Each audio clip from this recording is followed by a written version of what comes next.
తల్లిదండ్రులు అనే ఒక పదం వినంగానే మీకు ఫస్ట్ వచ్చే ఎమోషన్ ఏమిటి? రామాయణంలో ఒక పాతకి కైకేయి ఒక సెకండ్ వైఫ్ను, థర్డ్ వైఫ్ను, ఫోర్త్ వైఫ్ను తీసుకుని తన మాటలు విని అసలు అర్హత లేని భరతుడికి రాజ్యం చేసి అడవిలోకి తన్నేసిన తండ్రిని అసలు ఎలా గౌరవిస్తారు ఎవడైనా అనేది నాకు అర్థం కాదు. ముఖ్యంగా మన భారతీయ సంస్కృతిలో తల్లిదండ్రులకి దాదాపు దేవుడితో సమానమైన స్థానాన్ని ఇచ్చారు. జన్మ ఇచ్చిన అనే ఆస్పెక్ట్ తీసుకుంటే వాళ్ళిద్దరూ they had sex at some time. Okay, కొడుకో కూతురో ఎవడో ఒక ఫలానా వ్యక్తి అయ్యాడు, వచ్చాడు కాబట్టి ఆయన పెంచారు. అన్ని జంతువులు పెంచుతాయి, ఉట్టి మనుషులు కాదు. అందరినీ అబ్జర్వ్ చేస్తున్న మీరు, సో మీ మైండ్ స్టేట్ ఏమిటి? మాతృదేవోభవ అనేవాళ్ళు కానీ లేకపోతే లారీ వెనకాల పరిగెట్టే కుక్కకి ఏమి డిఫరెన్స్? మీరు కూడా యు బీన్ ఎ డాడ్. మీరు మీ అమ్మాయిని ఎత్తుకుని చిన్నప్పుడు నాకు అసలు ఫస్ట్ ఆఫ్ ఆల్ పిల్లలు అంటే ఇష్టం ఉండదు. పేరెంట్స్ని, ఫెమిలియల్ స్ట్రక్చర్స్ని వీటన్నిటిని బ్యాన్ చేసి కండెమ్ చేయకుండా పేరెంటింగ్ ఇలా ఉండాలి అని చెప్పి మీరు ఒక పుస్తకం రాయొచ్చు కదా. నువ్వు పుట్టి పెరిగి పెద్దయిన తర్వాత కూడా పేరెంట్స్ మీద డిపెండ్ అవ్వాలంటే నువ్వు చావటం మేలని నా ఫీలింగ్. కానీ మీరు చాలా మంది తీవ్రమైన వ్యక్తుల్ని కలిశారు, వాళ్ళందరికీ వాళ్ళ కుటుంబాలంటే ప్రేమలు ఉండుంటాయి కదా, అమ్మ నాన్న. ఉన్నా లేకపోయినా ఉన్నట్టు నటిస్తారు, ఉందని చెప్తారు. కానీ ఎక్కడో ఒక తల్లిదండ్రులు లేకపోతే పిల్లలు పుట్టరు కదా. ఇప్పుడు మీలాంటి జీనియస్ రావాలంటే మీ పేరెంట్స్ కావాలి, నాలాంటి మెంటల్ కేసు రావాలంటే మా పేరెంట్స్ కావాలి. జంతువులకి పిల్లలు పుట్టినప్పుడు వాళ్ళే మ్యారేజ్ చేసుకోలేదు కదా. That is coming from a natural copulation by nature. మీరు హిమాలయాల్లో ఉండవలసిన యోగి భూమి మీదకి దిగొచ్చారని మీ అమ్మగారు చెప్పారు ఇంటర్వ్యూలో. మా మదర్కి ఫాదర్కి తెలివి లేదు కాబట్టి నన్ను భరించారు. తల్లిదండ్రులు లాంటి ఆ ఎమోషన్ ఏదైతే ఉందో, దట్ సెన్స్ ఆఫ్ బిలాంగింగ్ ఎవరికైనా ఎవరి పట్లైనా రావచ్చు. ఇప్పుడు 10 మంది పిల్లలు వచ్చి మిమ్మల్ని చూసి డాడీ నేను అంటే ఒక పగవాడి మీద కూడా ఎంత కోరుకోకూడదు అని నా విజ్ఞప్తి. కావాలంటే మొత్తం అందరి ముందు మీ కాళ్ళు పట్టుకుని వేడుకుంటా. మీరే అంటారు కదా, మీ అంత ఆనందంగా ఉండే వ్యక్తి అసలు భూమి మీద ఈ మొత్తం అర్త్ మీద లేరని చెప్పేసి దాంతో మేము ఏకీభవిస్తున్నాం. హలో, మరొక ఎపిసోడ్ రాముయిజంకి స్వాగతం. మాతృదేవో భవ, పితృదేవో భవ, ఆచార్య దేవో భవ అంటే ఈ క్రమంలో ముఖ్యంగా మన భారతీయ సంస్కృతిలో తల్లిదండ్రులకి దాదాపు దేవుడితో సమానమైన స్థానాన్ని ఇచ్చారు. కానీ రామ్ గోపాల్ వర్మ గారు అన్నిటికీ భిన్నమైన పరిష్కారాలు లేక సూచనలు చేస్తుంటారు. కనుక ఈరోజు తల్లిదండ్రుల స్థానం, పాత్ర మనిషి జీవితంలో ఏమిటి తెలుసుకునే ప్రయత్నం చేద్దాం. వర్మ గారు, మీకు జన్మనిచ్చిన మీ తల్లిదండ్రులకి నమస్కారం. ఓకే, పెట్టలేదు, బట్ ఓకే. మీరు పెట్టలేదు ఎప్పుడు? బర్త్డే రోజు కూడా దండం పెడితే గిఫ్ట్ వస్తుంది, అలా పడుకో పెట్టలేదా? చిన్నప్పుడు ఎప్పుడు చేసి ఉంటాను. నాకు గుర్తుంది, నా నాన్నగారు జేబులోంచి డబ్బులు దొంగిలించేవాడు. అదొకటి గుర్తుంది. వాడు గిఫ్ట్ ఇవ్వాల్సిన కష్టం వాడికి లేదు. అండ్ మా మదరు ఎప్పుడు నేను చదువుకోకపోయినా లేకపోతే ఎక్కువ సినిమాలకి వెళ్తున్నా నన్ను బెల్ట్తో కొట్టేది. అప్పుడు నేను అమ్మ మూడేంటి, అమ్మ నాన్న ఇద్దరి మధ్యన ఎలాంటి ఫైట్స్ జరుగుతున్నాయి అవి కొంచెం అబ్జర్వ్ చేసి వాటిని టైం లైన్లో పెట్టుకుని నేను నా పనులు నేను చేసేవాడిని. మ్యానిపులేట్ చేసేవారా? ఫస్ట్. సో తల్లిదండ్రులు అనే ఒక పదం వినంగానే మీకు ఫస్ట్ వచ్చే ఎమోషన్ ఏమిటి? అదేదో పుస్తకాలు చదువుతాం తల్లిదండ్రులు అని, దాని మీనింగ్ అంటే of course I know the meaning. అదేంటి ఇప్పుడు ఫస్ట్ ఆఫ్ ఆల్ నాకు తల్లిదండ్రులని గౌరవించాలి. రామాయణంలో మంచి ఎగ్జాంపుల్ ఇచ్చారు. గ్రేట్. అప్పుడు రాముడు తన తల్లిదండ్రులు అంటే ఎంత గౌరవిస్తాడు అనేది ఒక ఆస్పెక్ట్లో మా నాన్నమ్మ ఫస్ట్ నాకు చెప్పారు. ఫస్ట్ టైం అప్పుడు విన్నాను నేను, అంటే కాన్షియస్గా నేను చెప్పేది. అప్పుడు నాకేమనిపించిందంటే ఒక పాతకి కైకేయి ఒక సెకండ్ వైఫ్ను, థర్డ్ వైఫ్ను, ఫోర్త్ వైఫ్ను తీసుకుని తన మాటలు విని అసలు అర్హత లేని భరతుడికి రాజ్యం చేసి అడవిలోకి తన్నేసిన తండ్రిని అసలు ఎలా గౌరవిస్తారు ఎవడైనా అనేది నాకు అర్థం కాదు. అదే పని వాళ్ళు జరిగితే కొడతారు, పట్టుకుని కొడుకే కొడతాడు. కానీ రామాయణం మనం అడగటం తప్పు కాబట్టి కాదు, అడిగితే కొడతారు కాబట్టి నేను ఇలా మీ ఒక్కరితోనే చెప్తున్నాను సీక్రెట్గా. ఎవరు చూడట్లేదు. సో తల్లిదండ్రులు అనగానే సో నాకు ఒక పాయింట్ ఏంటంటే జన్మనిచ్చినందుకు తల్లిదండ్రుల ఎలా పెంచారన్న దానికి తల్లిదండ్రుల, పెరిగిన తర్వాత ఏం చేశారు అన్నది తల్లిదండ్రులు అనేది నాకు 3 కేటగిరీస్. జన్మ ఇచ్చిన అనే ఆస్పెక్ట్ తీసుకుంటే వాళ్ళిద్దరూ they had sex at some time. Okay, మిమ్మల్నే కనాలనే ఉద్దేశంతో వాళ్ళు చేసుకోలేదు. అలా చేసుకున్న తర్వాత ఒక్క పర్టిక్యులర్ స్పర్మటోజోవా ఏదో వచ్చేసి అది అయిపోయింది. కొడుకో కూతురో ఎవడో ఒక ఫలానా వ్యక్తి అయ్యాడు. వాడు ఎవరైనా అయి ఉండొచ్చు, ఇంకోటి కూడా అయి ఉండొచ్చు, ఇంకోటి కూడా అయి ఉండొచ్చు. వచ్చినాక 1 మిలియన్ స్పర్మటోజోవాల్లో కోఇన్సిడెంటల్గా ఒక పర్సన్ వచ్చాడు కాబట్టి ఆయన పెంచారు.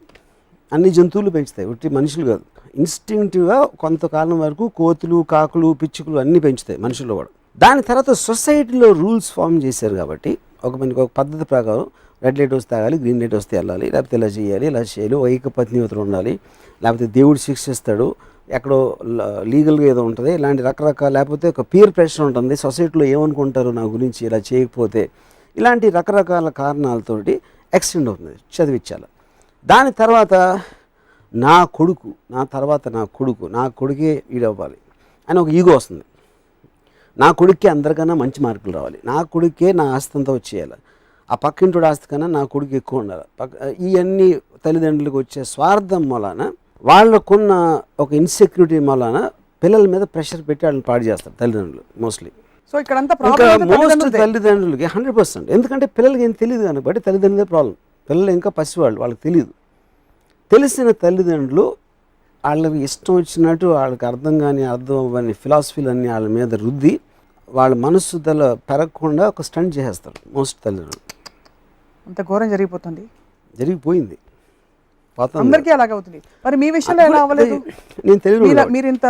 నేను మా తల్లిదండ్రుల కన్నా తెలివైన కాబట్టి నన్ను వాళ్ళు చెడగొట్టకుండా నేనే చెడిపోయాను. అలా కాదు, మీలాంటి ఒక కాంతివంతమైన, తేజవంతమైన, ఎన్లైటెండ్ సో మీ పేరెంట్స్ మీరు ఇండిపెండెంట్ థింకర్ గా మారడానికి మీ పేరెంట్స్ పాత్ర ఉందని మీరు నమ్మరా? ఎవరికైనా ఒక వాడి ఎదుగుదల కానీ, వాడు ఆలోచించే విధానం కానీ, వాడి పర్సనాలిటీ ఫామ్ అవడానికి ఈ కారణాలు వాడి చుట్టూ ఉన్న అట్మాస్ఫియరు, వాడు చదివిన పుస్తకాలు అవచ్చు, ఎలాంటి మనుషుల మధ్యన పెరిగాడు, పేరెంట్స్ ఇన్ఫ్లుయెన్స్ ఏంటి, టీచర్ ఇన్ఫ్లుయెన్స్ ఏంటి, ఇలాంటి రకరకాల ఫ్యాక్టర్స్ ఉంటాయి అనేది వాస్తవం 100%. కానీ మోస్ట్ ఆఫ్ ద టైం నేను పేరెంట్స్కి, కొడుకులకి కానీ ఇంట్లో ఒకే చోటు, నేను నా బ్రదరు మా సిస్టర్ ఒకే ఇంట్లో పెరిగాం, ఒకే స్కూల్కి వెళ్ళాం. మా ముగ్గురికి అసలు ఏమి సంబంధమే లేదు. మీ ఆలోచించే విధానం కానీ, మా టేస్ట్ కానీ, మా సెన్సిబిలిటీ కానీ. మా ఫాదర్కి మదర్కి ఏమీ లేదు డిఫరెన్స్. కామన్ పాయింట్ నేను చెప్పేది. ఎందుకంటే మనుషులందరూ వేరే వేరేగా ఉంటారు. ఎన్నోసార్లు మీరు భార్యాభర్తలు తల్లిదండ్రులు 50 ఏళ్ళు కాపురం చేసి కూడా ఇంకా కొట్టుకుంటూనే ఉంటారు. 50 ఏళ్ళ తర్వాత అసలు మీకు ఏముంటుంది కొట్టుకుంటానికి అనిపిస్తుంది ఒక విధంగా ఆలోచిస్తే. సో ఒక కామన్ పాయింట్ ఉన్నప్పుడు మీరు ఇన్ఫ్లుయెన్స్ చేయొచ్చు. ఎప్పుడు మీకు ఇన్ఫ్లుయెన్స్ ఎప్పుడు ఉంటుంది? ఒక ఐడియాలజీలో ఉంటుంది ఇన్ఫ్లుయెన్స్. ఎందుకంటే మీకు రూల్స్ అండ్ రెగ్యులేషన్స్ రాసి ఉంటాయి కాబట్టి అందరూ మనం ఈ ప్యాటర్న్ ఫాలో అవుతాం అనేది. అంటే నేను ఒక ఎగ్జాంపుల్ చెప్తున్నాను. మా కాలనీలో ఒకడు ఉన్నాడు, వాళ్ళ ఫాదర్ చాలా చాలా ఏమంటారు స్ట్రిక్ట్. పొద్దున్నే 5 గంటలు లేపేసి చదివించేసి లేకపోతే ఇలాంటి కొట్టేసి అన్నీ చేస్తున్నాడు. సో భయభక్తులు ఉంటాయి అని అనుకుంటాం ఒక విధంగా చూస్తే. నేను కాలనీలో రోడ్డు మీద ఉంటే వాళ్ళ ఫాదర్ వెహికల్ అక్కడ తిరగగానే వస్తున్నాడు రోయ్ అనేవాడు. వస్తున్నాడు రోయ్ అంటే అక్కడ రాక్షసుడు, ఒక వేళ అంటే ఒక గుండా వస్తున్నాడు అన్నట్టు వీడి ఫీలింగ్ మాట. ఇదే వేరే క్యారెక్టర్ అయితే వేరేగా ఆలోచిస్తుంది. సో ఐఎమ్ సెయింగ్ వాళ్ళు మనుషుల్లో డిఫరెన్స్. కేవలం మీరు తల్లిదండ్రులు పిల్లలు అని జనరలైజ్ చేసినంత మూలాన తల్లిదండ్రులు ఇలా ఉండాలి, పిల్లలు అంటే అలా ఉంటారు అని జనరలైజేషన్ అనేది ఇట్ డజంట్ వర్కౌట్ లేదట్. సో ఇన్ఫ్లుయెన్స్ అనేది ఏ మనిషికైనా తల్లిదండ్రుల నుంచి ఎప్పుడు రాదు. వాడు ఇండిపెండెంట్గా ఒక రెగ్యులేషన్ పెట్టకుండా వాడి మీద వచ్చిన ఇన్ఫ్లుయెన్స్ మీద నుంచి బుక్స్ కానీ, వాడు ఉన్న పరిస్థితులు, వాడంతటి వాడు ఆలోచించుకునే దాంట్లో నుంచి వస్తుంది. కానీ ఇంకోళ్ళు టీచర్లు తల్లిదండ్రులు ఎప్పుడు ఏమి చేయలేరు. పిల్లల్ని ఏమి చేయరు, మోల్డ్ చేయరు. మరి వాళ్ళ ప్రాబ్లం ఏంటి? వాళ్ళు హాయిగా ఇల్లు ఇస్తారు, ఫుడ్ పెడతారు. అదే చెప్తున్నాను కదా. ఇప్పుడు నేను అనేది ప్రతి వాళ్ళకి డిపెండెన్సీ వచ్చి జంతువులు కొంతకాలం ఎందుకు చేస్తాయి? ఎందుకంటే జంతువులు తొందరగా పెరుగుతాయి. మనమే 20 ఏళ్ళు పడతాయి. మన కాళ్ళ మీద మనం నిలబడటానికి 20 ఏళ్ళు పడుతుంది. జింక పిల్లలకి సంవత్సరం పడుతుంది, పులి పిల్లకి 6 నెలలు పడుతుంది. అందుకని దాన్ని బట్టి నేచర్ నుంచి మీకు ఆ టైం వచ్చింది. మనకి 18 పెట్టారు. అదే 18 ఏళ్ళని పెట్టాం కదా. మనకు పెరిగితే 18 ఏళ్ళకి బయటికి వెళ్ళి పని చేసుకునే ఫిజికల్ స్ట్రెంగ్త్ కానీ అవగాహన రావటానికి, ఎందుకంటే మనకి ఎక్కువ టైం పడుతుంది పెరగడానికి. సో నేచర్ నుంచి వచ్చింది అది. దాని తర్వాత మన సొసైటీలో ఉన్న కాంప్లెక్సిటీస్ బట్టి ఈ లోపల ఫాదర్ ఏదో సంపాదించేస్తాడు. ఆ సంపాదించిన డబ్బు పిల్లడికి కావాలి, కారు వచ్చేసింది, ఇది వచ్చేసింది, అందుకని వాడు ఇంకా పడి ఉంటాడు అక్కడే. ఎలాగో ఫాదర్ కూడా చూపెట్టాలి కాబట్టి నా కొడుకు నాది అని తర్వాత ఏమో ఆ టైంకి మన సొసైటీ ప్రకారం వాడు పెళ్ళి ఏదో చేయాలి. పెళ్లి చేస్తే ఒక కట్నం వస్తుంది, ఆ కట్నం వస్తే ఇంకోటి యాడ్ అవుతుంది, అదొకటి ఉంటుంది వెనకాల. సో ఇలా ఈ కైండ్ ఆఫ్ వేరియస్ ఫ్యాక్టర్స్ వల్ల అక్కడే ఉండిపోతుంది. సో మీరు అనే ప్రాబ్లం ఏరియా అంతా తల్లిదండ్రులు పిల్లల మధ్య ఉండే జంతువులకి మనుషులకి ఉన్న ఒక డిఫరెన్స్ చెప్తున్నాను. ఎందుకంటే జంతువులకి పెళ్లి అలాంటి ప్రాబ్లమ్స్ ఉండవు కాబట్టి వదిలేస్తారు. ఇక్కడ కంటిన్యూషన్ ఆస్పెక్ట్ ఉంటుంది కాబట్టి ఆస్తి పంపకాలు, ఆస్తి మళ్ళీ ఇవ్వడం ఇలాంటి కాంప్లెక్సిటీస్ ఉన్నాయి కాబట్టి మనుషుల్లో ఇంకా కంటిన్యూ అవుతుంది. సో తల్లిదండ్రులు అనే ఈ ఫ్యామిలియల్ స్ట్రక్చర్లో వీళ్ళ పాత్ర ఉండడం వల్ల ప్రోస్ ఏంటి, కాన్స్ ఏంటి? ప్రోస్ కాన్స్ అనేది క్వశ్చన్ కాదు, ఎందుకంటే that is the society we're living in. Correct, that's why I am asking. కాన్స్ ఏమవుతుందంటే నాకు బిగ్గెస్ట్ కాన్ ఏంటంటే తల్లిదండ్రులు మొలాన, అంటే తల్లిదండ్రులకి పిల్లలకి ఇష్టం అంటే ఒక నేచర్లో వాళ్ళ కాళ్ళ మీద వాళ్ళు నిలబడగానే వాళ్ళని వదిలేయాల్సిన నేచర్ అనేది ఇచ్చి ఉంటే దాన్ని ఇప్పుడు మనుషులు ఎప్పటికీ ప్రేమించాలి అనే ఒక ఆర్టిఫిషియల్ ఇది పెట్టారు. దాంతో ఏముందండి, తల్లిదండ్రులకి స్వార్థం పెరిగిపోతుంది. ఆ స్వార్థం వలన కరప్షన్ వస్తుంది. నా కొడుకే ఇవ్వాలి, ఎవడ ఏమైపోయినా నా కొడుకే, నా కూతురు ఇది ఉండాలి అనే స్వార్థంతో కరప్షన్ వస్తుంది. ఆ కరప్షన్లోంచి your thinking of yourself and your family more than మీ పక్కింటి, ఎదురింటి ఇళ్ళు, మీ పక్క వీధోళ్ళు, మీ పక్క ఊరోళ్ళు, పక్క దేశం, అందరికన్నా మీరే బాగుండాలి అనే ఒక సెల్ఫిష్నెస్ డెవలప్ అయ్యి దాంట్లోంచే all these other ills come. But when the very nature of the human seeker is selfish of any sort. Yeah, it is. కానీ అక్కడ క్లాష్ ఉంది. I like selfishness more than anything else. That's a part of nature. But society against అది. I'm against the society. Social norms కి ఒక family structure అనేది చాలా అవసరం. ఎందుకంటే you're creating a unit and lot of these units together are forming a society. But it's artificially put. For what reason? Social purpose కి, not for the individual. అప్పుడు ఏమవుతుందంటే ఆ ఇండివిజువల్ అనేవాడు అప్పుడు ఏం చేస్తున్నారు, you are trying to force fit the format. నువ్వు poultry ఫామ్లోనే ఉండాలి, పిల్లలంటే గౌరవించాలి తల్లిదండ్రులు, లేకపోతే పిల్లోడని ఇలా ఉండాలి, ఇలా పెళ్ళిళ్ళు చేయలేదు, తర్వాత మనవడిని ఎత్తుకోవాలి, తర్వాత ఎప్పుడు నువ్వు చచ్చిపోయినా నీ పేరు ఇంకా నీ మనవడికి ఏదో ఉంటుంది, నువ్వు ఇంకా బతికే ఉంటున్నట్టు నీకు ఒక feeling. You know all these elements are forced by religion and social norms. ఉండకూడదు అంటారు. ఉండకపోతే you can be happy. But అది కానీ అలాంటి ఆలోచన మీకు రాకుండా ఉంచడానికి మనిషికి గిల్ట్ క్రియేట్ చేస్తారు. అంటే తల్లిదండ్రులు కేర్ చేయకపోవడం కాదు. అప్పుడు ఏంటి, ఎక్కడి నుంచి వస్తుంది మీకు? ఇప్పుడు లక్ష్మణుడు రాముడికి సేవ చేయాలి, అన్నయ్య అంటే ఏంటి, కేవలం తనకన్నా ముందు పుట్టాడా? అంటే అప్పుడు దశరథుడు కైకేయిని మేకింగ్ లవ్ అప్పుడు లక్ష్మణుడు స్పృహ ముందు వస్తే రాముడి పరిస్థితి ఏంటి? అప్పుడు లక్ష్మణుడు పెద్దోడైపోతాడు. అవును, ఏంటి బై ద ఇండివిజువల్. కానీ బుద్ధి రాముడికి ఉండదు, లక్ష్మణుడికి ఉండదు కదా. బుద్ధి అనేది స్పర్మటోజోవా కాదు కదా, అది వేరేది. ఎందుకంటే చాలాసార్లు మీకు ఇంట్లో తమ్ముడికి ఎక్కువ తెలివి ఉంటుంది, తమ్ముడు మంచోడు అవుతాడు, అన్నయ్య ఎదవ అవుతాడు. అలాంటప్పుడు కేవలం పెద్దోడు కాబట్టి ఎదవని ఆయన గౌరవించాలా? ప్రతి ఇంట్లోని మంచోళ్ళు ఉంటారు, చెడ్డోళ్ళు ఉంటారు, పనికిరాని దద్దమ్మలు ఉంటారు, బాగా పనిచేసి ఉంటారు, అలాంటి రకరకాల వాళ్ళు ఉంటారు ఇంట్లో. కానీ కేవలం తల్లి, తండ్రి, అన్నయ్య, తమ్ముడు ఇలాంటి పేర్లు ఉన్నాయి కాబట్టి మనం అక్కడ బుక్ రాసేసి ఒక ఫార్మాట్లో పెట్టేశారు, అది రామాయణం అలాంటి వాటిలో. But in reality it doesn't work లేదు. సో రియాలిటీలో ఏం జరుగుతుందంటే మనిషి బాగా లోపల తిట్టుకుంటూ అయినా సరే పైనకి అన్నయ్య కదా పెద్దనే చెప్పినట్టు మనం వినాలి, లేకపోతే అమ్మ వాళ్ళని నేను చూసుకోకపోతే సొసైటీలో మళ్ళీ నన్ను వేలెత్తి చూపిస్తారు కాబట్టి చచ్చినట్టు నేను చూసుకోవాలి. అది ఆబ్లిగేషన్స్ అండ్ మీకుగా మీరు చేయాలంటే that's what I was telling. మీ ఆనందం ఉంటే అది మీ ఆనందం. మీకు నిజంగా గౌరవం ఉండి ఒక మనిషి మీద, అది తల్లి అవ్వచ్చు, తండ్రి అవ్వచ్చు, పక్కింటోడు తల్లి అవ్వచ్చు, పక్కింటోడు తండ్రి అవ్వచ్చు, లేకపోతే రోడ్డు పోయేడు అవ్వచ్చు, కానీ ఆబ్లిగేషన్ మీద ఇది చెయ్యాలి కాబట్టి అని ఒక ఆర్టిఫిషియల్గా వెళ్ళి దండం పెట్టేసి మాతృదేవోభవ, పితృదేవోభవ అనేది that is all non sense. మరి ఇదే నాన్ సెన్స్లో చాలా మంది బ్రతుకుతున్నారు, వాళ్ళకి సక్సెస్ఫుల్ జీవితాలు కొనసాగిస్తారు. సో వాళ్ళు హ్యాపీగా ఉన్నారా లేదా ఎలా తెలుస్తుంది? ఇప్పుడు సక్సెస్కి దానికి ఇది పాయింట్. ఇప్పుడు మీరు మిమ్మల్ని చూసుకోలేరు, ఎవరైనా ఒక గిరి, ఒక బయట నుంచి ఒక we're making a metaphysical observation of the phenomena, okay. కానీ లోపల ఉన్నోడు ఇప్పుడు ఒక పిచ్చుక ఉంది. సపోజ్ నేను ఉదాహరణకి చెప్తున్నాను, నేను ఒక కాలేజ్ టైంలో నేను ఒక కథ రాశాను ఇంజనీరింగ్ కాలేజ్లో. పౌల్ట్రీ ఫామ్ ఉండదు, ఒక గోడ ఒక ఉండి లోపల అన్ని పిల్లల్ని చిక్స్ని పట్టుకొని పెట్టేస్తారు దాంట్లో. వాళ్ళకి తెలిసిన ప్రపంచం అదే. ఏదో కొన్ని ఆడుతున్నాయి, కొన్ని పరిగెడుతున్నాయి, కొన్ని ఒకటేమో ఆలోచిస్తుంది, ఈ జాలి బయట ఏముంటుందంటావు. ఒక చిక్ ఫీడ్ పెడతారు దాని వెనకాల ఒక మేల్ చిక్కు ఫీమేల్ చిక్కు ఒక రొమాన్స్ జరుగుతుంది. ఇంకొక చిక్కు ఏమో ఇలా కూర్చుని ఉంటుంది, ఒక్కొక్క చిక్కు పరిగెడుతూ ఉంటే ఎక్కువ పరిగెట్టకూడదు, పరిగెడితే నీకు ఎనర్జీ ఎక్కువ ఖర్చు అయిపోతుంది, ఆకలి ఎక్కువ వేస్తుంది, మనకి తిండి రాకపోవచ్చు అని చెప్తుంది. ఆ పక్కన చిక్కు ఈ చిక్కు ఏమో నువ్వు అలాగే కూర్చుని ఉంటే నువ్వు లావైపోతావు, పరిగెట్టాల్సిన అవసరం వచ్చినప్పుడు పరిగెట్టలేవు అని చెప్తుంది. ఇలా రకరకాల అభిప్రాయాలతో ఇవన్నీ కలిసి ఏదో మూల ఈ జాలి వెనకాల ఏంటి, మనం ఇక్కడ ఎందుకు ఉన్నాం అనే ఒక ఆధ్యాత్మిక చికెన్లు కూడా ఉంటాయి దాంట్లో. వీళ్ళన్నీ కలిసి ఒకరోజు డైనింగ్ టేబుల్ మీద వస్తాయి. చికెన్ కూర్మా, చికెన్ ఇది, చికెన్ అది అని పెట్టి ఆ టేబుల్ చుట్టూ కూర్చున్న గెస్ట్లు అందరూ కూడా ఈ ఆకాశం బయట ఏముందంటావు అని వాళ్ళు అనుకుంటూ ఉంటారు. ఆ ఫలానా అది ఇది ఎఫ్ఐఆర్ అంటే తెలుసా ఇది. ఇంకోటి ఎవడో ఎక్కువ తినద్దు, చికెన్ ఎక్కువ తింటే నీవు లావైపోతావు, కొలెస్ట్రాల్ పెరిగిపోతుంది కూడా అంటారు అని చెప్తా ఉంటే ఒకడు పాస్తా చికెన్ అంటాడు. అది end of the story. So each of us are so limited in our thinking. కానీ ఆ చికెన్కి వరల్డ్ ఏంటో తెలియనంత కాలం చాలా హ్యాపీగా బతికేస్తుంది. ఎందుకంటే తెలియదు, అదే ప్రపంచం అనుకుంటుంది. అది ఏదైతే కేజ్ ఉందో సేమ్ వే ఇంకా ఏం చేయొచ్చు, ఏం అనుభవించవచ్చు అని తెలియనంత కాలం ఇలాంటి బిలీఫ్స్లో ఉన్న వాళ్ళు కూడా చికెన్ లాగా ఉంటారు. సో ఎప్పుడైతే బయటకు వచ్చారో that is when they can Zoom out and understand it, they can go forward.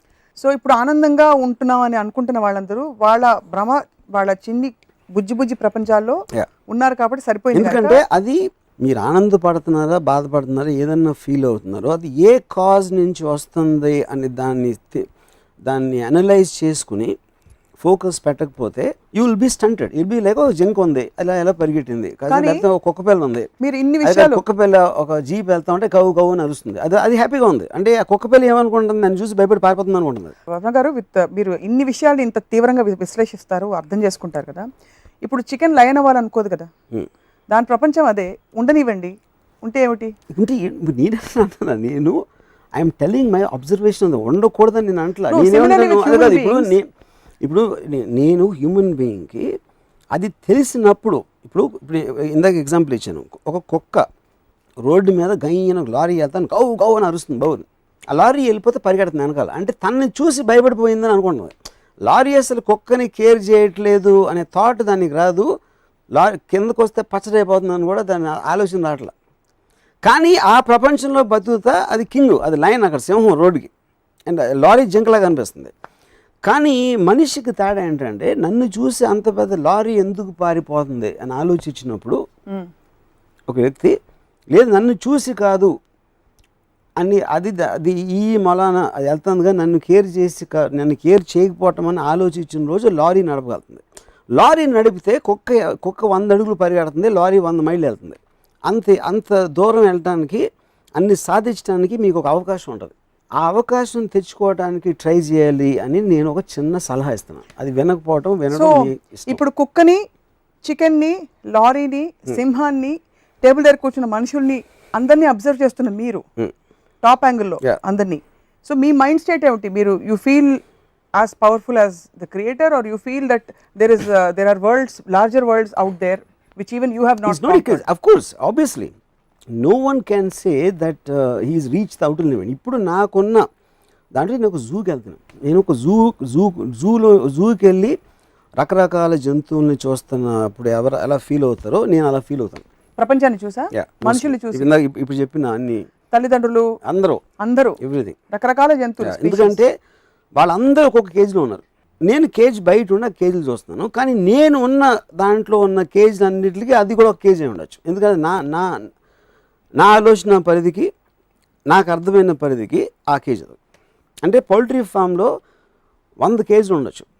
ఒక కేజీలో ఆలోచించే చికెన్స్ ఎగ్జాంపుల్ నేను చెప్పినప్పుడు పౌల్ట్రీ ఓనర్కి వాడు వేరే కేజీలు వేరే ఉన్నాయి, వాడికి తెలుసు అది. కానీ వాడు కూడా ఒక ఫామ్లోనే ఉన్నాడు మొత్తానికి, పౌల్ట్రీ ఫామ్లో. అలా రిలేటివ్గా మీకు పెరుగుతుంటాయి. సో మీరు కూడా జూలోనే ఉన్నారు, అర్థమైంది. 100%. కానీ ఇంకోటి ఏంటి, నేను కూడా ఒక కేజ్లో ఉన్నానని నాకు అండర్స్టాండింగ్ ఉంది, వాళ్ళకి లేదు. వాళ్ళ కేజ్ అనేది కన్సిడరేషన్ తీసుకోవట్లేదు అసలు. మీకు కేజ్ అయినా కనిపిస్తుంది కాబట్టి అవగాహనతో కూడిన కేజ్. సో బేసిక్లీ నాకు ఇప్పుడు మాతృదేవోభవ అనేవాళ్ళు కానీ, లేకపోతే లారీ వెనకాల పరిగెట్టే కుక్కకి ఏమి డిఫరెన్స్? సో తల్లిదండ్రులకి, పిల్లలకి మీ దృష్టిలో ఈ కేజ్ లేకుండా అందరూ మీలాగా స్వేచ్ఛగా కేజ్ బయట ఉండాలని అనుకుంటే ఎలాంటి ఈక్వేషన్ ఉండాలంటారు? బికాస్ ఎలాగో పుట్టాలి, మనుషులు పుట్టాలి, వాళ్ళు పేరెంట్స్ ద్వారా రావాలి. ద పాయింట్ ఏంటంటే నాకు మోస్ట్ ఐడియల్ సొసైటీ తల్లిదండ్రులు పిల్లలు పుట్టగానే వాళ్ళ పిల్లల్ని వేరే వాళ్ళకి ఇచ్చారు. వేరే వాళ్ళకి అంటే ఒక హోమ్కి ఇచ్చారు. హోమ్ అంటే ఒక kind of a community where ఈ అందరి పుట్టిన వాళ్ళు అందరూ ఈ చికెన్ లాగా వచ్చేసి అక్కడ ఉంటారు. అక్కడి నుంచి ర్యాండమ్ ఒక మనిషిని ఒక పిల్లల్ని సెలెక్ట్ చేసుకుని వాళ్ళకి ఇష్టం రావచ్చు, కానీ వాళ్ళ పిల్లలు ఉండకూడదు వాళ్ళ దగ్గర. అప్పుడు ఏమవుతుందంటే ఈ పిల్లలందరినీ ఒక గవర్నమెంట్ లేకపోతే ఒక సొసైటీ కమ్యూనిటీ ఎగ్జాంపుల్లో ఉంటుంది. సో పిల్లలకి బెస్ట్ ఎడ్యుకేషన్ ఏంటి, బెస్ట్ ఇదేంటి, హెల్త్ కేర్ ఏంటి అని ఆ కమ్యూనిటీస్ వస్తుంది. మీకెవరో ఒక తోడు ఉండాలి కాబట్టి ఒక పిల్లడు మీ దగ్గర, కానీ మీ పిల్లడు కాదు, మీ పిల్లడు అక్కడ ఎక్కడో ఉన్నాడు. అప్పుడు మీకు స్వార్థం అనేది పోతుంది. స్వార్థం, నా కొడుకు నా వంశాన్ని ఉద్ధరిస్తాడు, నన్ను మళ్ళీ నేను చచ్చిపోయినా నా పేరు అక్కడ ఉంటుంది, అలా స్వార్థం పోయినప్పుడు సొసైటీ ఇంకా బాగుపడుతుంది. సో మీ ప్రాబ్లమ్ స్టేట్మెంట్ అంతా మొత్తం మోడల్ నుంచి వస్తుందా, పిల్లల పాయింట్ ఆఫ్ వ్యూ నుంచి వస్తుందా? తల్లిదండ్రుల అందరి పాయింట్ నుంచి. తల్లిదండ్రులు మనుషులే కదా. ఇప్పుడు ఎంత లేదన్నా మీకు కొన్ని, మీరు కూడా యు బీన్ ఎ డాడ్, మీరు మీ అమ్మాయిని ఎత్తుకుని చిన్నప్పుడు నేను చేయలా, ఎందుకంటే bad father. The point is not the gesture. నాకు అసలు ఫస్ట్ ఆఫ్ ఆల్ పిల్లలు అంటే ఇష్టం ఉండదు. అప్పుడు నేను కూడా బట్ నాకు అప్పుడు అలాంటప్పుడు నాకు డాటర్ ఎందుకు పుట్టింది అంటే దానికి ఇంకా చాలా పెద్ద చాంతాడు కథ ఉంది, అది పక్కన పెడదాం. మెయిన్ పాయింట్ ఏంటంటే నాకు పిల్లలు అంటే ఎందుకు ఇష్టం ఉండదని నాకు తెలిసిన ఒక అమ్మాయి చెప్పింది. తను ఏమందంటే నువ్వు కూడా పిల్లలు అంటాడు, అందుకని నీకు పిల్లలు ఇష్టం. ఎందుకంటే పిల్లలకి పిల్లలు ఇష్టం ఉండదు, వాటికి ఇంటర్నల్గా చాలా జలసి ఉంటుంది. నాకు పిల్లలు ఎందుకు ఇష్టం ఉండదు అంటే నేను ఉన్నప్పుడు నా మాట పిల్లలు ఉంటే అక్కడ నా మాట ఎవరు వినరు, and I like to be the centre of attention. So పిల్లలు మీరు నేను మాట్లాడుతున్నప్పుడు నేను మాట్లాడి మీకు బోరు కొట్టినా నచ్చకపోయినా విన్నట్టు నటిస్తారు. అదే ఒక పిల్ల వచ్చి పూ అంటే అక్కడ వెళ్ళిపోతుంది ఇది, అప్పుడు నేను నోరు మూసుకొని ఉండాలి. అది మీకు పిల్లలు ఇష్టం లేదు. బట్ కుక్కలు కూడా అది చేస్తాయి. కుక్కలు వచ్చినప్పుడు కూడా నన్ను మాటలు అనుకోండి కుక్కగా వెళ్ళిపోతారు. సో నాకు పిల్లలన్నా కుక్కలన్నా జలసి. ఓకే, అది పక్కన పెట్టి కమింగ్ బ్యాక్ టు తల్లిదండ్రులు. అది తల్లిదండ్రులు వాళ్ళ మా ఫాదర్ అంటే నాకు చాలా ఇష్టం. ఎందుకు? Not because my father, as a person. ఎందుకంటే నేను విజయవాడలో ఇంజనీరింగ్ కాలేజ్లో గొడవలు అవుతున్నప్పుడు నేను ఆ గొడవలో ఉండేవాడిని చాలా. మా ఫాదర్ ఒక రోజు మనకేం ఆస్తి లేదు, ఏమీ లేదు, we're depending only on education.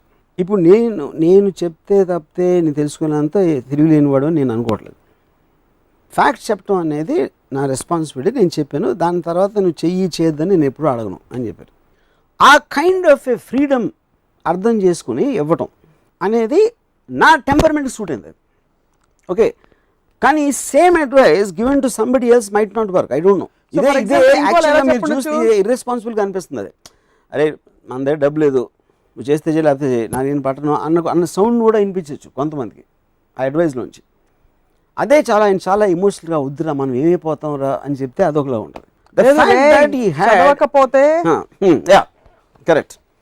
So any of these things directly అప్పుడు సపోజ్ రే నన్ను కొట్టిన తర్వాత నేను మానేసాను, ఇప్పుడు అందుకని ఇంత పెద్దోడు అయిపోయిందని చెప్పొచ్చు నేను. సో అన్నీ కూడా వేరే పర్సనాలిటీస్లో వేరే సిచ్యువేషన్స్లో same advice will work, same will not work. So మరి పేరెంట్స్ని, ఫ్యామిలియల్ స్ట్రక్చర్స్ని వీటన్నిటిని బ్యాన్ చేసి కండెమ్ చేయకుండా పేరెంటింగ్ ఇలా ఉండాలి అని చెప్పి మీరు ఒక పుస్తకం రాయొచ్చు కదా. ఒక ఎక్స్ట్రాడినరీ సినిమా వచ్చింది బ్లాక్ అండ్ వైట్ డేస్లో. అది ఈవెన్ ఐఎమ్ సర్ప్రైజ్ ఎలా తీసుకుంటారు అప్పుడు అని. అన్నపూర్ణ స్టూడియోస్ తీసింది. ఇట్స్ కాల్డ్ మరో ప్రపంచం.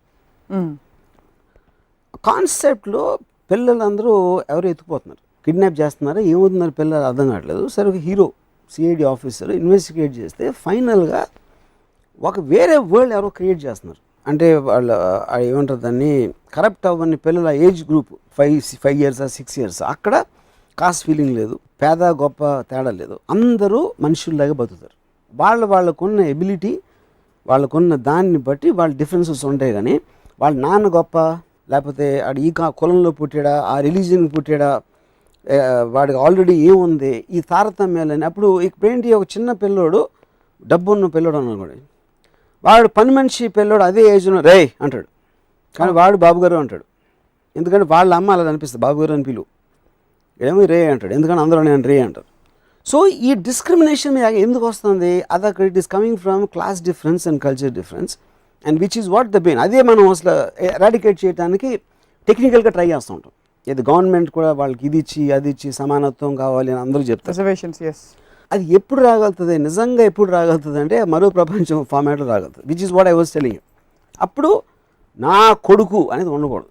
అప్పుడు ఒక యానిమలిస్టిక్ లాలో పుట్టాం, ఒక డిపెండెన్సీ పాయింట్ రాగానే అక్కడ ఇచ్చేస్తే దాని నుంచి becomes again a sole person. అప్పుడు మీ కనెక్షన్ అనేది డైరెక్ట్గా పర్సన్ మీద ఉండాలి, which is what relatively I think will be in America, not to this extent. అప్పుడే మనం అమెరికన్స్ ఇంట్రెస్ట్ వాల్యూ ఎవరంట, తర్వాత వెళ్ళిపోతారంట, at least comparatively maybe not as much. State home takes care of the kids if especially community should take care of childrens. So తల్లిదండ్రులు అనే దానికి అంటే ఎవరో ఉండాలి, ఎవరో లేరు, నాకు అట్లీస్ట్ మదర్ ఫాదర్ అన్న ఉన్నారు అనే ఒక ఏమంటారు, నువ్వు పుట్టి పెరిగి పెద్దయిన తర్వాత కూడా ఇంకోళ్ళ మీద డిపెండ్ అవ్వాలి, మీ పేరెంట్స్ మీద డిపెండ్ అవ్వాలంటే నువ్వు చావటం మేలని నా ఫీలింగ్. అంటే లేదు, డిపెండెన్స్ అనేది పాయింటే కానప్పుడు మీరు పర్సనల్ లెవెల్ అడ్మైర్ చేస్తున్నారు, not because is a father. చాలా మందిని నాకు బ్లడ్ రిలేషన్షిప్ లేదు, but I admire them, I respect them, you know, I care for them because of the personal level, not because they mean something to you. Yeah. So family is not just by biological definition, but family is those that with whom you have real resonance. Another me. Family by itself as a word I think is not necessary. That's what I'm saying. Family అనేది అవసరం లేదు. మళ్ళీ confining అనా? Yeah. Confining. ఎందుకు? మా చిన్న మా మావయ్య మా అత్తయ్య ఎందుకు? They're people. You can మీ ఏమి సంబంధం లేని మీకు తెలిసిన ఒక మనిషి మీకు చాలా ఇది ఉండొచ్చు, మీకు బాగా మేనమామ లేకపోతే మేనతో మీకు ఇష్టం లేకపోవచ్చు, just because of family. Why should there be that? అదంతా it is coming from medieval time. Just ఒక ట్రెడిషనల్గా బ్లైండ్గా ఫాలో అవటం తప్పిస్తే దానికి రీజన్ లేదు. బట్ పెళ్ళిళ్ళ దగ్గర కలిసరే ఆ మేన వచ్చాడు లేకపోతే ఈడు వచ్చాడు అత్తయ్య ఇవన్నీ బికాజ్ పెళ్ళిళ్ళు ఆ టైం పాస్ టైంలో వచ్చి కలవటానికి తప్పిస్తే రియల్ లైఫ్లో కూడా డైలీ ఇంటరాక్షన్లో చుట్టాలతో చాలా తక్కువ ఉంటుంది. కేవలం ఆ పండుగలు పబ్బాలు వడవ దోజర్కాళ్ళు అక్కడే మీకు ఇంటరాక్షన్ ఉండేది సోకాల్ చుట్టాలతో. And it is like all those needless and useless kind of. So ఈ మోడల్ని ఎక్స్టెండ్ చేస్తూ తల్లిదండ్రులు వయసు అయిపోయాక పిల్లలు పెద్దవాళ్ళై కృతజ్ఞతా భావంతో పేరెంట్స్ చూసుకోవాలి. వాళ్ళని ఎక్కడైనా పొరపాటున నెగ్లెక్ట్ చేస్తే మనం న్యూస్ ఛానల్స్ స్టోరీస్ చూస్తాం, ఓల్డ్ ఏజ్ హోమ్స్లో వాళ్ళు ఉండడాన్ని ఖండిస్తాం. కరెక్ట్. బికాస్ వాళ్ళకి తగినంత గౌరవం ఇవ్వలేదు, స్వార్థంగా భావిస్తాం. అవును, దాని గురించి మీరు ఏమంటారు? అది పాయింట్. ఇప్పుడు అక్కడ ఏంటంటే 2 things. ఇక్కడ మీకు కమ్యూనిటీలో ఇందాక పిల్లల్ని చూడటానికి వాళ్ళు ఎంత బాగా పెంచాలా, వాళ్ళకి ఎడ్యుకేషన్ అప్బ్రింగింగ్ అనేది, తర్వాత ఏజ్ అయిపోయిన తర్వాత ఉండే సీనియర్ సిటిజన్స్ ఎలా చేసుకోవాలి, రెండు కూడా కమ్యూనిటీ రెస్పాన్సిబిలిటీ యాజ్ సొసైటీ. ఇండిపెండెంట్గా మీరు పీపుల్ని చూస్తున్నారు. మీకు ఉండొచ్చు మీ ఫాదర్ ఉండొచ్చు, మదర్ ఉండొచ్చు, మీకు ఏమీ తెలియని ఇంకోటి ఉండొచ్చు, లేకపోతే మీకు అసలు రోడ్డు మీద అది మీ పర్సనల్గా మీరు ఫీల్ అవుతున్నారు. ఇప్పుడు ఏంటి ఇక్కడ ప్రాక్టికల్ సొల్యూషన్ ఏంటి, ప్రాక్టికల్ ఆస్పెక్ట్ ఏంటి? ఉదాహరణకి నేను మా నాన్నమ్మని, మా father's mother, she use to stay in భీమవరంలో నేను ఆవిడకి లాస్ట్ డేస్లో పారాలసిస్ వచ్చింది. నేను ఇంటికి వెళ్తే ఎక్కడైతే ఆవిడ ఉంటున్నారో అప్పుడు she was staying with my father's elder brother, అలాంటిది నాకు పేరు మర్చిపోయాను. ఎక్కడ నాన్నమ్మ అంటే అక్కడ because she can't move anything, ఆ వెనకాల ఒక షెడ్లా ఉంది అక్కడ పెట్టారు madam. Because she can't move, ఆ పన్నులు ఎవరు చూస్తూ ఉంటారు. ఆవిడ నేను వెళ్తే లోపలికి బొద్దంకలు తిరుగుతున్నాయి బాడీ మీద. అంటే she's alive. The point is ఎందుకంటే అది ఆ లొకేషన్ అలాంటిది. వీళ్ళకి ఉన్నది ఒక రూము, ఒక లివింగ్ రూమ్ ఉంది, అక్కడ పిల్లలు ఉన్నారు, లేకపోతే అదేదో గెస్ట్లు వస్తూ ఉంటారు. ఇప్పుడు ఈవిడికి ఉన్న కండిషన్లో ఒక పారాలిటిక్ పేషెంట్ని అక్కడ పెట్టారు. విజువల్గా నాకు చూస్తే అసలు I got so affected to see బుద్ధంకులు going on my grandmother's thing. కానీ ఆలోచిస్తే ఆ సిచ్యువేషన్లో అప్పుడు నేను వచ్చి తీసుకుని పెట్టుకోవాలా, ఆ మూమెంట్లో నేను డెసిషన్ తీసుకున్నా, నేనేమన్నా బెటర్గా చేయగలుగుతానా? I could effort to feel that for that moment, but can I sustain it for a long period of time? I don't know. So అలా నేను చేయలేనప్పుడు నేను అలా చెయ్యని మా మా ఫాదర్ సిస్టర్ని మీద నాకు కోపం రావాలా? Or do I take it as a force of nature in terms of that is how it is? Because so many things you don't like happening. You don't like wars, you don't like rapes happening, you don't like crimes happening, but so many things which are happening. So మీరు feel అవ్వటానికి దాని గురించి మీరు చేయగలుగుతారా లేదా, ఎంత చేయగలుగుతారు, ఎంత అని చేయగలుగుతారు, దానికి మళ్ళీ మీకున్న టైము, మీకున్న ఎఫోర్డబిలిటీ, మీకున్న కేపబిలిటీ అండ్ ఎనర్జీ లెవెల్స్, ఇన్ని ఫ్యాక్టర్స్ ఉంటాయి అన్నిట్లో పెట్టేసి. సో అది దాంట్లోనే ఒక ఎమోషనల్గా ఇన్వాల్వ్ అయిపోయి ఒక బాధపడటం ఇలాంటివి చేయటం కన్నా to take it as a practical. అప్పుడు సపోజ్ ఇదే నేను కమ్యూనల్ పెట్టామనుకోండి, అది ఆ క్వశ్చన్ రాదు. ఎందుకంటే ఓల్డ్ ఏజ్లో ఇలాంటి ప్రాబ్లమ్స్ వస్తాయి ఎవరికైనా. దానికి మీరు ఒక కండిషన్ ఎవాల్వ్మెంట్ చేసి ఓల్డ్ ఏజ్ హోమ్స్ అనే కాన్సెప్ట్ అమెరికా నుంచి వచ్చింది అక్కడ. దానికి ఎందుకంటే మీరు ఒక్క పర్సన్ మీద డిపెండ్ అవట్లేదు. అప్పుడు మీరు వెళ్ళండి, కావాలంటే మీ ఫాదర్ మదర్ అంత ఓల్డ్ అయిపోయింది, అంత ఇష్టమైతే మీరు వెళ్ళి అక్కడ ఉండే కాదన్నారా. కానీ you should not give that responsibility. Just కొడుకు కాబట్టి కూతురు కాబట్టి చూసుకుంటుంది అని టేకింగ్ ఇట్ ఫర్ గ్రాంటెడ్ దాంట్లో వాళ్ళ ప్రేమతో చూసుకుంటారు అనుకుంటాం, అది ఎక్కువ మూర్ఖత్వం అంటున్నాను. It doesn't happen like that. ఈ మోడల్లో 2 క్వశ్చన్స్. ఒకటి, మనవాళ్ళు అనే ఒక ఫీలింగ్, అంటే మనం పుట్టిన కుటుంబం. Blood is thicker then water అనే ఒక కొటేషన్ వచ్చింది. ఇన్ఫ్యాక్ట్ భాష కూడా ఒక్కోసారి మనవాళ్ళు అన్నది ఎక్కడి వరకు వెళ్తుందంటే తమిళ్ మాట్లాడుకున్న ఇద్దరు కలిసి sambar is thicker then blood అని అంటారు. కరెక్ట్. అంటే అంత వాళ్ళకి ఒక ఐకమత్యం ఫీల్ అవుతారని చెప్పి మీరు అంటున్న ఈ పరిధులు లేని పక్కింటి లీలగారు అమ్మాయిని తెచ్చి మీకు అప్పచెప్పి కమ్యూనిటీ లివింగ్ లో భాగంగా పెంచండి అంటే మీకు లీలగారు అమ్మాయి నచ్చకపోవచ్చు. అప్పుడు ఏం చేస్తారు? దాన్ని ఎలా మీరు నచ్చకపోయినా కమ్యూనిటీ ఎలా పెంచాలి? మీరు దత్తత తీసుకోండి, జంతువుని తీసుకొచ్చి పెంచుకోండి, లేకపోతే మిమ్మల్ని మీరే పెంచుకోండి. కానీ మీరున్నా లేకపోయినా పిల్లలు బాగానే ఉంటారు, ఎందుకంటే కమ్యూనిటీ చూసుకుంటాను, మీ మీద డిపెండ్ అవ్వట్లేదు. అది పాయింట్ అక్కడ. So community will be responsible for senior citizens. Community will be responsible both for senior citizens and children. ఈ కమ్యూనిటీ అప్బ్రింగింగ్ ఏవో చెప్తుంటే నాకు వీళ్ళు ఎత్తుకెళ్ళిపోతారు కదా జిహాద్ అని అదనేది, అలా కొంచెం భయం వేస్తుంది వింటుంటే. కానీ మీరు చాలా మంది తీవ్రమైన వ్యక్తుల్ని కలిశారు, వాళ్ళందరికీ వాళ్ళ కుటుంబాలంటే ప్రేమలు ఉండుంటాయి కదా, అమ్మ నాన్న. I think that is ingrained. ఉన్నా లేకపోయినా ఉన్నట్టు నటిస్తారు, ఉందని చెప్తారు. మెయిన్ పాయింట్ ఏంటంటే ఇప్పుడు తల్లిదండ్రులు అనేది ఒక జనరల్ వర్డ్. తల్లిదండ్రుల్ని ప్రేమించాలి, గౌరవించాలి. ఎందుకు? మిమ్మల్ని పుట్టించారు, పెరిగించారు, మీకు ఒక కాళ్ళ మీద నిలబడేలాగా చేశారు, మీకు ఎడ్యుకేషన్ ఇచ్చారు. ఇలాంటి దాని మూలాన మీరు రెస్పెక్ట్ చేయాలి తల్లిదండ్రులని, ఈ 5 ఫ్యాక్టర్స్ మూలాన. అప్పుడు మనం చాలామందిని సొసైటీలో మనం హేట్ చేస్తాం. ఎవరిని? ఆడి ఎదవంటాం, ఆడి ఇదంటాం, లేకపోతే ఆడు కరుక్కోటకుడు హిట్లర్, లేకపోతే ఉసామా బిన్ లాదెన్, అవును, లేకపోతే ఈడు. వాళ్ళకి తల్లిదండ్రులు ఉన్నారుగా. అంటే హిట్లర్ తల్లిదండ్రులు ఎలా పుట్టించారు, ఎలా పెంచారు అనేది ఎప్పుడు ఎవరు ఆలోచించలేదు.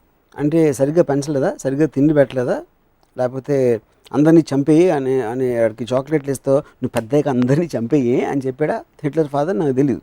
సో ప్రతి ఫాదర్ మదర్ అదే చెప్తారు, కానీ అయ్యేవాళ్ళు వేరే అవుతారు. ఒకడు హిట్లర్ అవుతాడు, ఒకడు గాంధీ అవుతాడు, ఇంకోడు మదర్ తెరీసా, ఇంకొకరు ఎవరు ఏదో అవుతారు. సో తల్లిదండ్రులు చెప్పిన దానికి అవ్వటానికి కనెక్షన్ లేదు, ఒక పాయింట్. రెండో పాయింట్, అదే కర్కోటకుడు కూడా పిల్లలు ఉంటారు. అవును, ఆ పిల్లోడు నేను వీడికి పుట్టానా, ఈ కర్కోటకుడు కానీ తల్లిదండ్రులని గౌరవించడం మానేయాలా?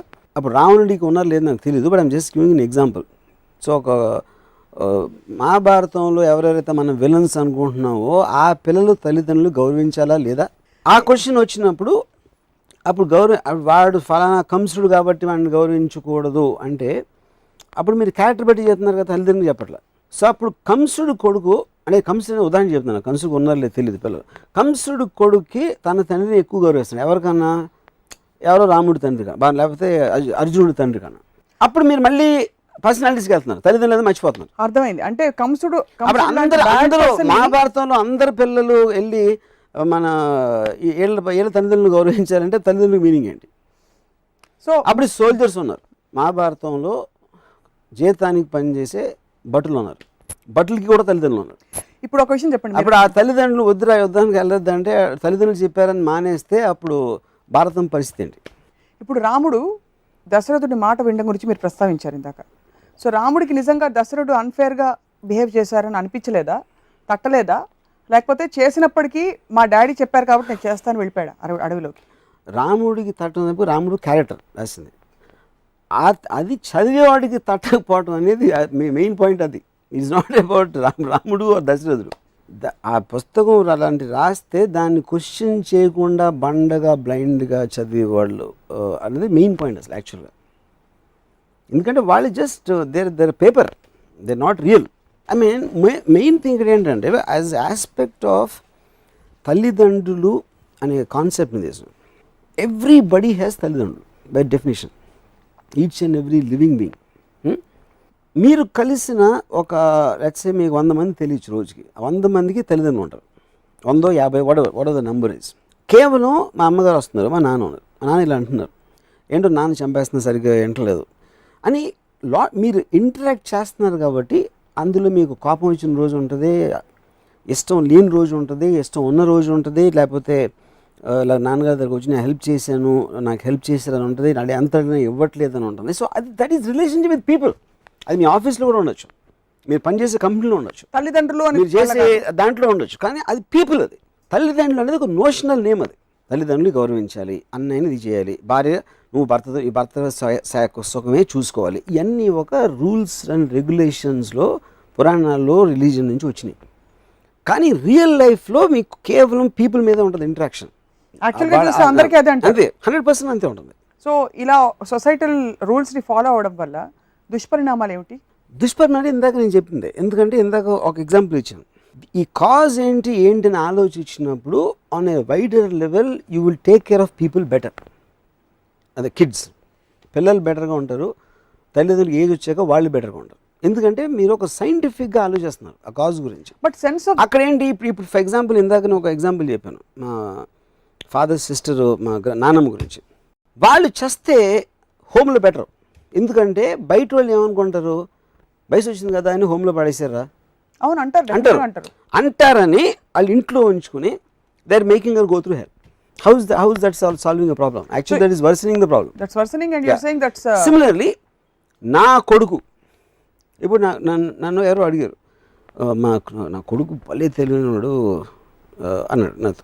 రెండు థింగ్స్ అంటే నన్ను నీ పక్కింటోడు కొడుకు నేను చూడలేదు, ఎదురింటోడు కొడుకు నేను చూడలేదు, సో నీ కొడుకు భలే తెలియని ఏ కంపారిజన్ స్కేల్లో అంటున్నాను అంటే కోపం వచ్చేసింది. ఎందుకు? He wants me to agree with him. So అది ఎక్కడి నుంచి వస్తుంది? నా కొడుకు ఎక్కడి నుంచి వస్తుంది అంటే నా ప్రతిరూపం వచ్చేసింది భూమి మీదకి అని. ఇంకో చాలాసార్లు మనం వింటాం, I'm blessed with the son అన్నాడు. అవును, అంటే మొత్తం క్రిమి కీటకాలు, పురుగులు, పక్షులు చేసి పిల్లలు కానీ ఇది ఉంది, దానికి వీడికి బ్లెస్ ఏంటి అడిగితే పెద్ద కనుక. ఎందుకంటే 99% ఏమీ చేయలేరు, అట్లీస్ట్ ఇదన్నా చేస్తారు కాబట్టి దానికోసం సెలబ్రేషన్ ఫీల్ అవుతారు పేరెంట్స్ అవ్వడం. ప్రమోషన్ అంటే అట్లీస్ట్ ఇదన్నా చేసాం, ఇంకేం చేయలేకపోయాం, అట్లీస్ట్ కొడుకో కూతుర్నో పుట్టించాం అనేది ఒక పెద్ద సెలబ్రేషన్. అప్పుడు ఆ పిల్లని పట్టుకున్న అనే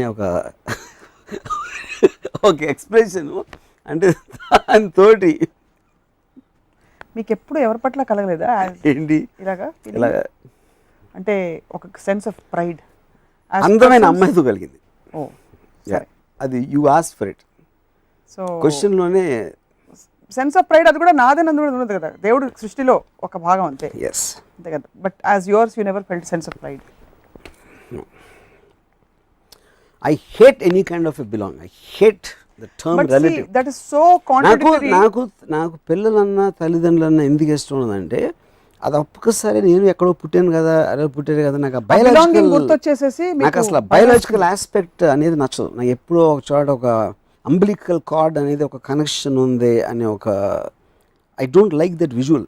కానీ that is so difficult to understand because the whole society and the world moves in groups and with a sense of belonging. Tarzan కూడా జనజీవన స్రవంతిలోకి వచ్చాక, మీరు సినిమా చూసారా టార్జాన్? చూసాను. వచ్చాక ఇమోషన్స్ వచ్చాక చాలా ఒక అఫెక్షన్ అండ్ వామ్త్, అంటే ఏ ఇమోషన్స్ నేర్పని అడవి బిడ్డకు కూడా ఎక్కడో అక్కడ వస్తాయి. మీకు ఎప్పుడు రావా? నాకు ఆ సిటీలోకి వచ్చిన తర్వాత నాకు టార్జాన్ బోర్ కొట్టింది. టార్జాన్ అనేవాడు నాకు ఆడ మసిల్స్ వచ్చినప్పటి నుంచి సిటీలోకి వచ్చే వరకే నాకు స్టోరీ. అది చిన్నప్పుడు నాకు అవసరం లేదు, తర్వాత అవసరం. ఇప్పుడు తల్లిదండ్రులు point of view of responsibility, societal structure, వాళ్ళని పెంచడం, పెంపకం, మరియు వాళ్ళు వృద్ధులయ్యాక పిల్లలు వాళ్ళ పట్ల చూపించే రెస్పాన్సిబిలిటీ, ఈ ఫ్రేమ్వర్క్లో మీకు నచ్చట్లేదు. కానీ ఎక్కడో ఒక తల్లిదండ్రులు లేకపోతే పిల్లలు పుట్టరు కదా. అవును. ఇప్పుడు మీలాంటి జీనియస్ రావాలంటే మీ పేరెంట్స్ కావాలి, నాలాంటి మెంటల్ కేసు రావాలంటే మా పేరెంట్స్ కావాలి. పేరెంట్స్ కావద్దు నేను ఎప్పుడు చెప్పాను. The point is actually I'm talking for parents. You're not understanding the point. How are you talking for parents? కాదు, ఇప్పుడు a man and a woman had sex, either మ్యారేజ్లో ఆస్పెక్ట్ అనేది వేరు, ఆఫ్ స్ప్రింగ్ అనేది ఇప్పుడు జంతువులకి పిల్లలు పుట్టినప్పుడు వాళ్ళు మ్యారేజ్ చేసుకోలేదు కదా. That is coming from a natural copulation by nature. All species are continuing because of the sexual aspect నుంచి కన్సీవ్ అవుతున్నారు కాబట్టి. కరెక్ట్. మ్యారేజ్ అనేది ఇట్ ఈస్ అ సోషల్, అది వేరు, that is nothing to do with kids. Marriage కనిపెట్టినప్పుడు కూడా the kids were being born. Parents నుంచి పిల్లలు కానీ అదే అంటున్నా. కానీ అప్పుడు ఏంటి పాయింట్, పిల్లల్ని వాళ్ళు పెరిగిన తర్వాత వాళ్ళే హంట్ చేసుకునే వయసు వచ్చిన తర్వాత వదిలేసేవారు వేరే యానిమల్స్ లాగా. ఇది స్ట్రక్చర్డ్ సొసైటీ వచ్చిన తర్వాత, మ్యారేజ్ వచ్చిన తర్వాత, ఫ్యామిలీ యూనిట్ కనిపెట్టిన తర్వాత దాని ఫంక్షన్స్ మారి. That is what we discuss so far. Correct. ఆ డిస్కషన్ నుంచి వచ్చినప్పుడు తల్లిదండ్రుల్ని గౌరవించాలి అనే రూల్ ఎందుకు పెట్టారు? అప్పుడు ఈ మన ఫ్యామిలీ యూనిట్ స్ట్రక్చర్ చేయాలంటే హైరార్కీలో ఇలా ఉంటే నేను పెద్ద పెద్ద ఆఫీసర్కి సెల్యూట్ కట్టాలి, అలా చేస్తే అలా చేయాలి, రాజుగారు వస్తే లేచి నుంచోవాలి, తల్లిదండ్రులు అంటే అన్నయ్యని గౌరవించాలి. అప్పుడు వీళ్ళందరూ ఈ పద్ధతి ప్రకారం చేస్తే ఒక స్లేవరీ, ఒక ఇండివిజువల్ అనేది ఎలిమెంట్ని తీసేసి ఒక మషిన్ లాగా సొసైటీని తయారు చేయడానికి చేసిన ఒక సిస్టమ్ అది. ఆ సిస్టమ్ని సీ త్రూ చేసి ఎందుకు ఇది వచ్చింది, దానివల్ల అవసరం ఏంటి, దానివల్ల హార్మ్స్ ఏంటి, కాన్స్ ఏంటి అని అర్థం చేసుకునే తెలివైన నాలాంటి చాలా కొద్ది మంది ఉన్నారు. కాబట్టి కొద్దిమంది కాదు, మీరు ఒక్కరే, ఇంకెవరు లేరు అసలు. వ్యంగ్యం ఇంకా నిజంగా చెప్పాను, మీరే అంటారు కదా మీ అంత ఆనందంగా ఉండే వ్యక్తి అసలు భూమి మీద ఈ మొత్తం అర్థం మీద లేరని చెప్పేసి దాంతో మేము ఏకీభవిస్తున్నాం. Okay, coming back to your so seriousness. Seriousness. So your problem statement is not with your speaking. నేను మాటిమాటికి సీరియస్ ఎందుకంటే తెలుసా, నేను యాక్చువల్గా అన్ని సీరియస్ చెప్తాను, ఎప్పుడు జోక్ అయ్యాను, కానీ నా సీరియస్నెస్ కొంతమంది భయపడిపోతారని సరదాగా అప్పుడప్పుడు జోక్ అంటాను. ఇది ఒక చిన్న కన్ఫెషన్, ఇది కూడా మన ఇద్దరి మధ్యన ఉండదు, ఎవరు వినట్లేదు, ఎవరు చూస్తే కదా. సో కానీ చాలా డిప్రెసింగ్గా ఉంది మీ మోడల్ ఆఫ్ లైఫ్, ఏమనుకోకండి please. How tell me, because you know I think it's a beautiful feeling to want to belong somewhere. nobody is saying no to the, why don't you belong to a person instead of a word, instead of a ఒక తల్లి తండ్రి కాదు. నేను అన్నాను కదా, నాకు కృష్ణరాజు గారు సూర్యావతి అంటే నాకు విపరీతమైన గౌరవం, ఇష్టం యాజ్ పీపుల్. వాళ్ళకున్న మనస్తత్వం వాళ్ళకు చేసిన దాన్ని బట్టి. సో ఫాదర్ మదర్ ఏంటంటే దాంట్లో నాకు చాలా మంది చిన్నప్పుడు కొట్టారని చెప్పారు కదా. ఎవరు? అవును, కొట్టారు, అంతా మీ మంచికే అని మీరు అర్థం చేసుకున్నారు, అది మీ గొప్పతనం. నాకు కొట్టడం మంచిగా లేకపోతే ఇంకోటి ఏదో చేసి, that is on a overall period of time అది జరిగేది. ఎందుకంటే ఏ మనిషి కూడా కాన్స్టెంట్గా ఉన్నాడు ఎప్పుడు. ఇప్పుడు మీరు అనే ఓకే అర్థమైంది, as persons you can respect anybody. ఆ తల్లిదండ్రులు లాంటి ఆ ఎమోషన్ ఏదైతే ఉందో, దట్ సెన్స్ ఆఫ్ బిలాంగింగ్ ఎవరికైనా ఎవరి పట్లైనా రావచ్చు. ఇప్పుడు 10 మంది పిల్లలు వచ్చి మిమ్మల్ని చూసి డాడీ అని పట్టేసుకో, నేను చాలాసార్లు చాలాసార్లు హర్ట్ చేశానని తెలుసు, చాలాసార్లు మీ క్లాసికల్ మ్యూజిక్ నచ్చలేదని చెప్పానని తెలుసు అన్నీ, కానీ ఇంత ఒక పగవాడి మీద కూడా ఇంత కోరుకోకూడదు అని నా విజ్ఞప్తి. కావాలంటే మొత్తం అందరి ముందు మీ కాళ్ళు పట్టుకుని వేడుకుంటా. మిమ్మల్ని ఎవ్వరు డాడీ అని పిలవరు, ఎవ్వరు అమ్మాయి ఏ అమ్మాయి వచ్చి అన్నయ్య అని పిలవదు. Thank you very much. So okay, తల్లిదండ్రులందరికీ. కానీ ఇక్కడ పాయింట్, ఇప్పుడు నేను కూడా టెక్నికల్గా నేను కూడా తండ్రి పొజిషన్లో ఉన్నాను కాబట్టి. Do you relate with your daughter? Does she relate with you? How about we talk about that? I think, see, my daughter thinks of me like a species, అంటే ఒక జాతి, అంటే ఇప్పుడు ఈ ఒక టైపు అన్నట్టు చూస్తుంది నా డాటర్. ఎందుకంటే తను అసలు I don't think she connects to my thinking or what I do at all. Doesn't at all. No, not at all. So నేను కలిసినప్పుడే ఫస్ట్ నన్ను నాన్న అని పిలవద్దని చెప్పాను. I hate that word, Nana. So she calls me by name, Ramu anటుంది. ఎందుకంటే I hate that kind of a committed word like Nana, Amma ఇలాంటి, అసలు I just do dislike those usage of that. And నేను ఇంకోటి ఏంటి, నేను ఏదో చాలా ఇండిపెండెంట్గా చాలా స్పెషల్ పర్సన్ అని నాలో నేనే అపోహపడుతూ ఉంటాను. అప్పుడు ఎవరైనా నాన్న అని పిలిస్తే నేను రియాలిటీలోకి లాగేస్తూ ఉంటున్నారు. నేను మామూలు ఉన్నాయి కదా అని రియాలిటీలోకి రావటానికి ఇష్టం లేదు. కాబట్టి నేను నా ఇల్యూజనరీ ప్రపంచంలో ఉండటానికి తను నన్ను రానా అని పిలవకపోవడం కొంచెం తోడ్పడుతుంది. అది నాకు తెలుసు, నన్ను నేను మోసం చేసుకుంటామని. కానీ ఆ మోసం చేసుకోవడంలో ఎంతో కొంత కొంచెం సునకానందం ఉంది కాబట్టి నేను ఆ రెస్ట్రిక్షన్ పెట్టాను దాన్ని. That's how you relate with her? Yes, that's it. So నేను ఐ డోంట్ కనెక్ట్, నాకు తను ఏం చదువుతుంది ఏం చేస్తుంది నాకు తెలియదు అబ్సల్యూట్గా. ఎందుకంటే నాకు సినిమా ఆర్ వాట్ ఎవర్ వీఆర్ టాకింగ్, నాకు సినిమా క్రిమినల్స్, గ్యాంగ్స్టర్స్, దెయ్యాలు, లేకపోతే ఫిలాసఫీలు, వీటి తప్పిస్తే వేరే ప్రపంచంతో అసలు కనెక్షన్ లేదు. కాబట్టి తను డాక్టరు, ఆ డాక్టరు కూడా మీకు ఆపోజిట్గా నియోనెటాలజీ తీసుకుని I don't know what she's doing now. కానీ పాయింట్ ఏంటంటే నాకు అసలు హాస్పిటల్స్, డాక్టర్స్ అంటే చిరాకు. అది కూడా సేమ్ కారణం, ఎందుకంటే జబ్బులు వస్తాయని గుర్తు చేస్తుంది హాస్పిటల్, అదొకటి. రెండోది డాక్టర్స్ నేను చాలా ఒక గాడ్ గివెన్ బాడీని ఎంతో అందమైన, అంటే నేను ఉదాహరణకి నా కజిన్ ఒకడు డెంటిస్ట్ ఉన్నాడు అని అన్నాడు, to look in to other people's mouths other than sexual purposes, I can't believe that anyone can choose a life అని. పాయింట్ ఏంటంటే I'm living in illusionary world, you understand it. నేను నాకు బాగా అనువైన ఒక ప్రపంచాన్ని నేను మైండ్లో క్లియర్ చేసుకొని దాంట్లో you are telling people to break. Hospitals, doctors, ఇది ఇలాంటివన్నీ నన్ను రా కిందకి అని లాగుతా ఉంటే నేను రాను బాబోయ్ అని వాళ్ళు నాకు సంబంధం లేదు అని నేను ఆ కట్లు తెంచుకోవడానికి ట్రై చేస్తాను. అందరినీ అసలు వ్యక్తులుగా చూడు, శక్తులుగా లుక్ ఎట్ ది రెజొనెన్స్ అనేవి మీరు కట్టలు తెచ్చుకోమంటున్న మీరు డాక్టర్లు హాస్పిటల్ ముద్ర ఎందుకు వేస్తారు? వాళ్ళు వ్యక్తులుగా చూడొచ్చు కదా. అదే పాయింట్. నేను డాక్టర్లు, హాస్పిటల్స్ అని వాళ్ళ జాబ్ ప్రొఫైల్ చెప్తున్నాను, మనుషులు చెప్పట్లేదు. మనుషులతో మీకేం ప్రాబ్లం? ఆఫ్ కోర్స్ ఒక అందమైన అమ్మాయి డాక్టర్ అయితే ఫర్ ఎగ్జాంపుల్ మీకు అంత చిరాకు ఉండకపోవచ్చు. ఆఫ్ కోర్స్, ఆబ్వియస్లీ అందమైన అమ్మాయి సెపరేట్, ఆ అమ్మాయి ఏం చేస్తుంది సెపరేట్. Okay, right. సో ఇప్పుడు మనం కంక్లూడ్ చేస్తూ తల్లిదండ్రులకి ఏం చెప్తారు, పిల్లలకి ఏం చెప్తారు? 2 లైన్లో చెప్పాలంటే మీరు. తల్లిదండ్రులకి పిల్లల మీద అసలు ఎక్స్పెక్టేషన్స్ ఉండకూడదు అని చెప్తాను. ఎందుకంటే దానికి కారణం, ఇప్పుడు ఎప్పటి వరకు మీకు పిల్లలు అనేవాళ్ళు యాక్ట్ చేస్తారు. అసలు మోస్ట్ ఆఫ్ ద టైం ఆడికి చాక్లెట్ కావాలి ఒక వయసులో, భయం వేస్తే అమ్మను హత్తుకుని పడుకోవాలి, లేకపోతే ఒక వయసులో డబ్బులు కావాలి, ఒక వయసులో కారు కావాలి. ఎప్పుడైతే ఇలా అందరికీ వచ్చేసినా వాళ్ళ పేరెంట్స్ కేర్ చేయరు. ఎందుకంటే వాళ్ళ అవసరం కోసం తల్లిదండ్రులు వాడుకుంటున్నారు. అందుకని నేను తల్లిదండ్రులందరికీ ఒక ఫ్రెండ్లీ వార్నింగ్ ఇస్తాను. వాళ్ళ మీద ఎక్స్పెక్టేషన్ చేయొద్దు, వాళ్ళు బిగ్ బాస్టర్డ్స్ పిల్లలందరూ. పాయింట్ 1. పిల్లలకి నేను చెప్పేది ఏంటంటే, ఒక వయసు వచ్చిన తర్వాత తల్లిదండ్రుల మీద డిపెండ్ అవ్వటం కన్నా బిగ్గెస్ట్ ఫెయిల్యూర్స్ మీ లైఫ్లో ఉండదు అనేది వీళ్ళిద్దరికీ నేను ఇచ్చే ఉచిత సలహా.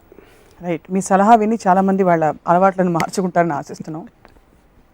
ఇప్పుడు కుటుంబాలు ఉన్న వాళ్ళందరికీ, కుటుంబరావులందరికీ మీరేం చెప్తారు? అలాగే ఒక సందర్భంలో చాలా ప్రేమ పొంగిపోతూ మీరు హిమాలయాల్లో ఉండవలసిన యోగి భూమి మీదకి దిగొచ్చారని మీ అమ్మగారు చెప్పారు ఇంటర్వ్యూలో. So your mom is watching probably. What would you like to say to her? తల్లిదండ్రులనే ఈ కాన్సెప్ట్. మా మదర్కి ఫాదర్కి తెలివి లేదు కాబట్టి నన్ను భరించారు. వాళ్ళు భరించారు కాబట్టి నేను అలాగే ఆలోచించకూడదు. I love my mother, I love my father as people, not because they're my father and mother. So if they happen to be my neighbors' parents also, I would have loved them. అబ్బబ్బబ్బబ్బబ్బ, ఈ పాయింట్కి మీకు ఎంతమంది చప్పట్లు కొట్టుంటారు ఇళ్లలో? Ultimately you accepted, you love your mother, father for Yeah, whatever not reason. because they're my parents, as people. Because of the way I understood, they gave me the freedom in a context. But with due respect, weren't the confines of looking at them just as your parents and not as people within you, which you yourself have broken, and you've started seeing them as real people now? I always saw them as real people. That's my whole point. From the time, because I'm also seeing other parents. No, it's not that my parents are only parents. నా friends కొన్న వేరే parents, నాకు తెలిసిన వేరే parents ఉన్న కంపారిజన్లో as people how mature they're అనేది నేను చూశాను కాబట్టి I respect them as people. మంచి పాయింట్ వచ్చినప్పుడు, మంచి స్టిల్ వచ్చినప్పుడు ఫ్రీజ్ చేసాలంటారు కదా, అలా ఈ మంచి పాయింట్ మీద ముగించేద్దాం, ఇంకా దీన్ని సాగదీయద్దు. బికాజ్ మంచి పాయింట్ చెప్పారు. Finally you love your mom, you love your dad. That is what you want to hear, the point. Yes. But I know I love a man called Krishnaraju and I love a woman called Suryavati. I don't love them as parents. So I want to make the difference. That difference, yeah. Right. Whatever it is. Thank you very much, Varma garu. So ఇది ఇవాల్టి రామూయిజం. చాలా ఆనందంగా ముగిస్తున్నాయి ఇవాల్టి ఎపిసోడ్ని. మళ్ళీ వచ్చే వారం ఒక చక్కటి టాపిక్ తో మాట్లాడుతూ కలుద్దాం. Stay tuned.